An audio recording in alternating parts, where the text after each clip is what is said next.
की थी। अब सवाल आता है कि ये तो हुई मेरी की बात, बट हम इंडिया में किस तरह और कितना इन्वेस्ट करें कि हमें भी पावर ऑफ कंपाउंडिंग देखने को मिले। तो चलिए इसे भी समझते हैं। तो दोस्तों ये है मिस्टर हर्षवर्धन गुप्ता, जिनकी उम्र 23 साल है और ये 25,000 रुपए मंथली सैलरी वाली जॉब कर रहे हैं। और ये बुक पढ़ने के बाद उन्होंने पे योरसेल्फ फर्स्ट और द लाटे फैक्टर की मदद से महीने का 2,500 प्लस 1,500 यानी 4,000 रुपए बचाना शुरू कर दिया। और इन 4,000 रुपए को उन्होंने निफ्टी 50 इंडेक्स फंड को चुना, जहां के रिटर्न्स काफी स्टेबल होते हैं। और पिछले कुछ सालों में निफ्टी 50 इंडेक्स ने लगभग 12 से 14% का रिटर्न दिया है। तो अगर वो पहले 10 साल के लिए 4,000 रुपए रेगुलरली इन्वेस्ट करता है तो 10 साल बाद उसकी टोटल वैल्यू हो जाएगी 9 लाख रुपए। और अगले 20 साल में यानी 43 की एज तक उसकी इन्वेस्टिंग की टोटल वैल्यू हो जाएगी लगभग 40 लाख रुपए। और फाइनली 30 साल बाद यानी कि रिटायरमेंट की एज तक आते आते उनकी वेल्थ हो चुकी होगी लगभग 1,42,00,000 रुपए। तो ये है पावर ऑफ कंपाउंडिंग, जो आपको अच्छे से एंजॉय कर सकते हो और आप अपनी फाइनेंस को ऑटोमेट भी कर सकते हो। और यहाँ पर तो मैंने केवल 4,000 रुपए का एग्जाम्पल लिया है। तो कैसे एक इंसान केवल 4,000 रुपए को इन्वेस्ट करके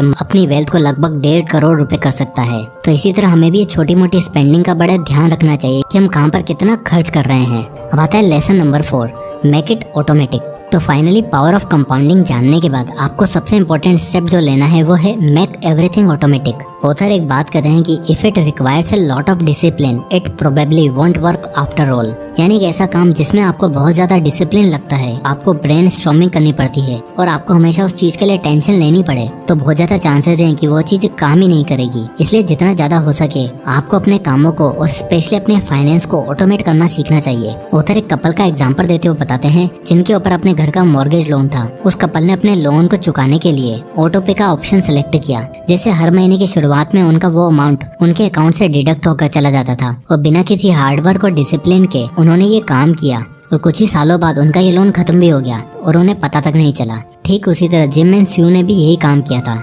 स्टार्टिंग में सेविंग करने में तो बहुत डिसिप्लिन और मोटिवेशन लगता है, जिसकी वजह से जब कभी वो सेव ना कर पाते तो उनका मोटिवेशन डाउन हो जाता और कई महीने तो वो कुछ भी सेव नहीं कर पाते थे। इसलिए उन्होंने अपने बैंक को कहकर ऑटो डेबिट का ऑप्शन सिलेक्ट किया और हर महीने सिर्फ 4% पैसा इन्वेस्ट किया। और धीरे धीरे कुछ समय बाद उन्हें पता भी नहीं था कि उनके रिटायरमेंट अकाउंट में $1 मिलियन सेव हो चुके थे। और हम अपनी लाइफ के हर काम में जैसे टीवी देखना, काम करना, अर्निंग्स करना, सबको ऑटोमेट कर सकते हैं, तो फाइनेंस को क्यों नहीं। और आज की डेट में तो ये चीज और भी ज्यादा आसान हो गई है, यहाँ तक कि अब तो आपको घर से बाहर तक निकलने की जरूरत नहीं है। तो जितनी जल्दी हो सके make it automatic. Lesson number 5, be patient. तो फाइनली दोस्तों इस बुक का सबसे बेसिक एंड इम्पोर्टेंट पार्ट है इट्स ऑल अबाउट पेशेंस। आज की डेट में हमें हर चीज में इंस्टेंट ग्रेटिफिकेशन की आदत पड़ चुकी है। हर कोई चाहता है कि जल्दी से जल्दी सक्सेसफुल बन जाए, कल के कल अमीर बन जाए और अपनी फैमिली की चेन ब्रेक करके किस्मत बदल दें। और उस इंस्टेंट ग्रेटिफिकेशन को पाने के चक्कर में लोग बहुत नई नई चीजें ट्राई करते हैं। फेलियर्स, डिप्रेशन आजकल के लिए आम बात हो चुकी है।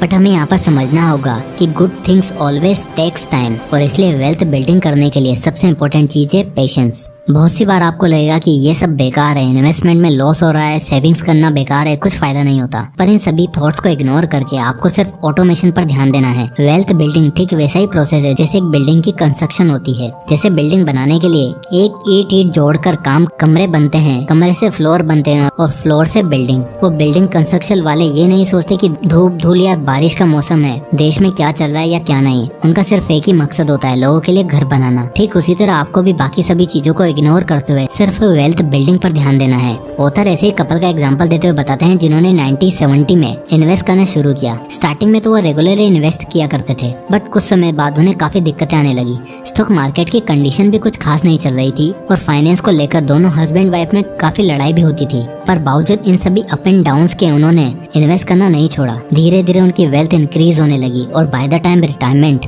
उनके पास $2 मिलियन जमा हो चुके थे। सो ऑटोमेटिक मिलेनियर बनने का एक ही तरीका है, अपनी इनकम को ठीक से बजट करो, मैनेज करो और इन्वेस्ट करो एंड एक फाइनेंशियली स्टेबल फ्यूचर क्रिएट करो। And remember, always use the automation and be a automatic Millionaire.